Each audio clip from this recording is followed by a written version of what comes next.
Je me suis toujours dit que je préfère avoir essayé et que ça ne marche pas plutôt que d'avoir le regret de ne pas avoir tenté. Et ça me permet d'être en accord avec moi-même et d'être alignée. Donc dès que vous faites des choix pour vous, pour ce en quoi vous croyez, c'est ça le plus important. Je m'appelle Isaura Tibus, je suis escrimeuse guadeloupéenne mais en équipe de France. J'ai été championne du monde, médaille olympique. Je suis aussi fondatrice de l'association Earth Project et j'ai à cœur de contribuer à l'émancipation des jeunes filles guadeloupéennes. J'ai grandi en Guadeloupe, j'ai commencé l'escrime à l'âge de 7 ans et un peu plus tard je suis partie dans l'Hexagone pour réaliser mon rêve de devenir une grande championne. J'ai vécu à Paris, mais aussi à Los Angeles, en Italie. J'ai fait 4 Jeux Olympiques. Mes premiers étaient à Londres, puis à Rio, à Tokyo et enfin à Paris en 2024. À côté de l'escrime, j'ai fait des études, donc je fais une licence d'économie et une école de commerce à l'ESCP. En 2022, je deviens championne du monde et en 2021, une belle médaille d'argent avec l'équipe de France aux Jeux Olympiques de Tokyo. C'est vrai que petite, quand j'ai commencé l'escrime, c'était vraiment plus une passion. J'ai commencé au CDEP, le club de Pointe-à-Pitre. Je dirais que c'était plutôt une grande famille, un sport dans lequel où j'arrivais à m'exprimer, je me sentais créative. Avant, je faisais de la danse classique, donc un peu rien à voir. Il y a vraiment ce côté ludique que j'ai beaucoup aimé dans l'escrime, donc je n'imaginais pas nécessairement en faire mon métier. D'ailleurs, l'escrime, c'est pas un sport professionnel, c'est vraiment un sport amateur, donc je n'imaginais même pas pouvoir en vivre. Et au fur et à mesure, je dirais que je me suis un peu révélée, réalisée, j'ai eu des titres. Je suis 15 fois championne de France, puis j'avais toujours envie d'aller un peu plus loin, un peu plus loin. Aujourd'hui, à 34 ans, j'ai l'impression encore de continuer à apprendre dans l'escrime et de continuer encore à avoir envie de réaliser des objectifs. Donc ça s'est fait vraiment progressivement. Et même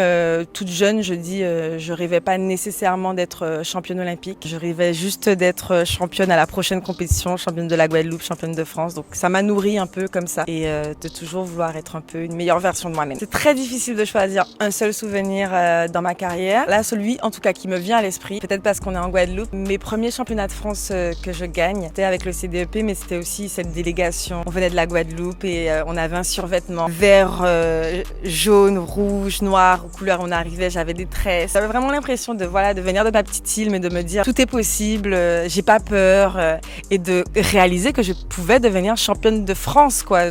C'était assez incroyable et puis je me souviens être un peu timide, mais de mettre un pied sur cette piste podium, d'être guerrière et d'entendre tout le monde dire foutez yo et foot est fait, et j'ai encore ces échos et d'avoir un peu vraiment toujours ce public guadeloupéen qui d'ailleurs me suit toujours. Donc voilà, c'était mes premières victoires. J'adore ces moments d'émotion à travers l'escrime. C'est vrai que c'est important aussi pour moi de dire que c'est pas que des bons moments. Le sport de haut niveau, c'est aussi des hauts et des bas, des moments de doute où on a peut-être des défaites mais où c'est difficile de se relever. J'ai aussi traversé des moments de dépression un peu après certaines compétitions très importantes comme les Jeux Olympiques. Déjà, d'une part, c'était important pour moi de parler de la santé mentale dans le sport de haut niveau, mais aussi dans la société. Il y a à peu près 8 ans, j'ai commencé à être accompagnée par une psychologue et j'encourage aussi les gens qui en ont besoin ou qui veulent juste avoir un soutien dans leur vie à être accompagnés par une psychologue. Donc je pense que être bien accompagné, quel que soit le milieu, la chose qu'on fait, c'est très important. C'est quelque chose aussi pour nous, les Guadeloupéens, où on a du mal à en parler. C'est aussi quelque chose de tabou. Et des fois, oui,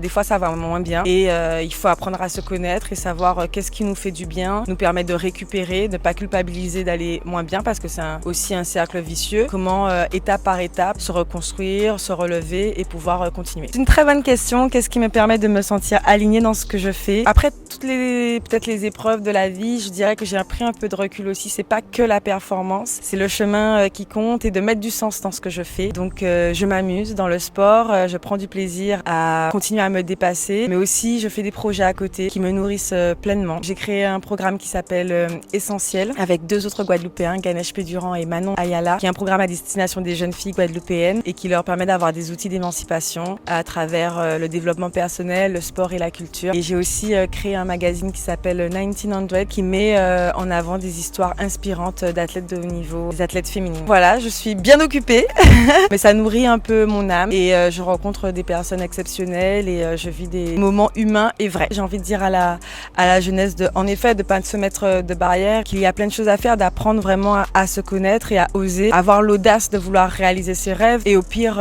ça marche pas et on apprend, mais on rencontre des gens et on rebondit. Il y a plein de choses à faire, ne pas avoir peur de l'échec. Je me suis toujours dit que je préfère avoir essayé et que ça ne marche pas plutôt que d'avoir le regret de ne pas avoir tenté. Et ça me permet d'être en accord avec moi-même et d'être alignée. Donc, dès que vous faites des choix pour vous, pour ce en quoi vous croyez, c'est ça le plus important. Vous pouvez me suivre sur Instagram la plupart du temps. J'ai pas TikTok, j'ai pas suivi la trend. Isaura Tibus, et puis il y a Essential Stories sur mes projets à côté, 1900. Rokhaya Diallo, c'est une femme qui m'inspire beaucoup.